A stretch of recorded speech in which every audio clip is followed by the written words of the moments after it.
Good morning, good afternoon, good evening. As the title said, this video will bring you the history of Mataram Kingdom. But before we start to dive into Kingdom's chronicles, allow me to introduce my group. My name is Irvino as a member of the 7th group of my class 10H. Another member of this group, my mate, Augustinus Giovanni, will start and bring half of the whole material in this video. The Kingdom of Mataram. The Sultanate or the Kingdom of Mataram is a country in the form of an Islamic Sultanate in Java found in the mid-16th century. At the height of its glory, Mataram was one of the strongest kingdoms in Java. The kingdom succeeded in unifying almost all of Java, Madura, and Sukadana in West Kalimantan. The Mataram Kingdom was also a de facto independent country that had established a relationship with the Dutch East Indies. One good example is sending each other ambassadors. This goes on until the relationship between the two then starts to deteriorate. The birth of a kingdom. On the 1570s, one of Ki Ageng Sela's descendants, Kyai Ketipa Manahan, was given the power over a piece of land in the kingdom of Pajang by its king, Sultan Hadiwijaya, as the reward for defeating Arya Panangsang, Hadiwijaya's political enemy. After the death of Sultan Hadiwijaya in 1582, there was a large-scale power struggle in Pajang. The heir to the throne, Prince Benawa, was overthrown by Arya Panghiri from Demak and was ditched to Jibang. Son of Pamanahan, Sutawijaya, as known as Panembahan Senopati, replaced his father's position in 1584 and started to disintegrate Mataram from Pajang. Under Sutawijaya's era, Mataram had grown substantially through its military campaign against Pajang. Meanwhile, Prince Benawa rapidly gathered his allies to retake his throne and soon recruited Panembahan Senopati to join him. Pajang was struck from two different directions, by Prince Benawa and Panembahan Senopati. The war against Pajang ended by the time Arya Panghiri declared his defeat and Prince Benawa retook his control over Pajang. In 1586, Prince Benawa ceded his throne to Panembahan Senopati, marking the end of the Kingdom of Pajang and the beginning of the Kingdom of Mataram. The rise of Mataram Kingdom. Sutawijaya became the first leader of the monarchy with the title Panembahan. He soon revealed the expansive nature of his government and began to project his political maneuvers according to kingdom provisions, services, and administrative functions to the east, following the Bengawan Solo River. The kingdom made it to the east as far as Pasuruan. After successfully uniting the eastern side of his kingdom, Panembahan Senopati now turns his attention to the west. He conquered Cirebon and Galuh, which would later become the vassals of Mataram in 1595. He could actually fully dominate western and central Java if it's not because of his failure in conquering Banten due to the weakness of his navy. Panembahan Senopati died around 1601 and was buried at Kota Gede. He died as a Javan king who had succeeded in building a solid foundation of a new country. Raden Mas Jolang will take the throne after him, which will soon be titled Susuhunan Hanyakrawati. The first contact between Mataram and the Dutch occurred in the Hanyakrawati's era. The activities of the Dutch at the time limited to trading from the coastal settlements of Java, which means that the interaction with the inland of Java were also limited. The plausible reason for this was because the Dutch were actually forming a strategy to open an attack against Mataram.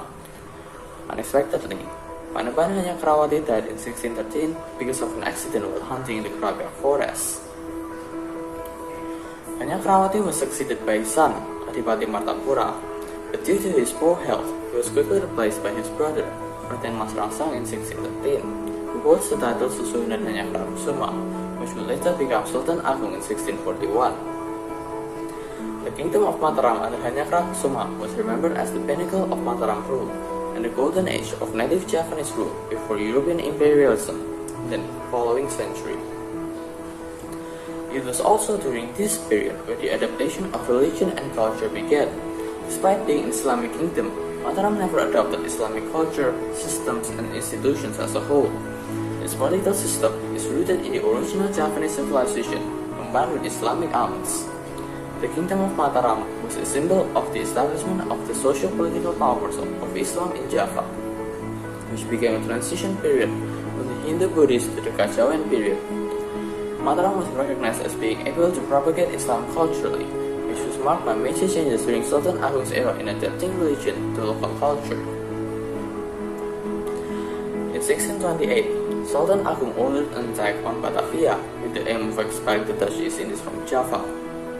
The first attack was successfully thwarted by the Dutch due to the lack of provisions for the Mataram troops. The second attack was carried out the following year. The cause of the failure of the previous attack was anticipated by setting up hidden rice barns in Karawang and Cirebon. However, Dutch spies managed to find and destroy all of it. So once again, the Mataram troops were short of supplies. This was worsened by the outbreaks of malaria and cholera, which made Mataram troops very weak when they reached Batavia. Although again failed, Sultan Agung's second attack was successful in damming and polluting the Ciliwung River, which created a cholera outbreak in Batavia. One victim of this outbreak was G.P. Coate, the governor of the Dutch East Indies at the time. Sultan Agung died in the spring of 1645, leaving the country he had built, stretching from the edges of Java, Madura, and the surrounding islands. His death also marked the end of Mataram's golden age and the beginning of the kingdom's fall. The fall of Mataram. After the death of Sultan Agung, the throne of Mataram was sent to his son, Amangkurat I. Unlike his father who opposed the Dutch, Amangkurat I built a cooperative relation with them. In 1645, the strife among the royal family started. The Dutch then used this chance to crack the kingdom. After the death of Amangkurat I, the throne master kept on changing as the Dutch ruled more and more territory which used to be Mataram's. Until the signing of the Treaty of Chianti, the treaty which led the Palihan Nagari. In other words, the kingdom of Mataram was divided into the Nagari Kesultanan of Surakarta and the Nagari Kesultanan of Ngayogyakarta. The agreement, which was signed and ratified on the 13th of February 1755 in Chianti, the jury marked the end of the fully independent kingdom of Mataram.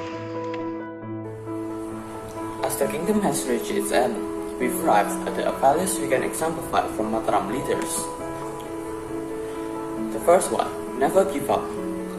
Like Prince Benawa, who was overthrown by Arya Pangiri, he will not give up his throne that easily. He quickly gathered a lot of supporters and allied himself with Manokan Senopati to reclaim his throne. Second, be wise and respectful. From before the founding of Mataram until its golden age, there are hardly any records that say the kingdom's people were oppressed, starved, or were ignored. So we can conclude that every decision taken by the leader at those times was taken wisely and kept their people and subordinates' respect in check. Patriotic and unity-loving. The expansion carried out by Mataram during its rise was probably aimed at expanding its territory. However, the achievement made by the kingdom was a success in uniting almost every part of Java and Madura. Fight against injustice. History records that Sultan Agung ordered the invasion of the Dutch East Indies in Batavia, and it happened not just once. This was done because he knew that the existence of the company had a bad impact on the kingdom's economy, as the company also committed various forms of injustice like trade monopoly. And the last one, conscious and sensible. In the midst of its fall, Mataram was faced with a major factor that aggravated the situation. That factor was the failure of the royal family to see and handle the situation of the kingdom, which was increasingly controlled and filled with Dutch interference. As a result, the Mataram kingdom was outsmarted by the Dutch and collapsed. We really hope this video could be useful for all of you who are either hungry for education or filled with wonder. My name is Irvino, representing my group, and thank you for staying with us until the end of the video.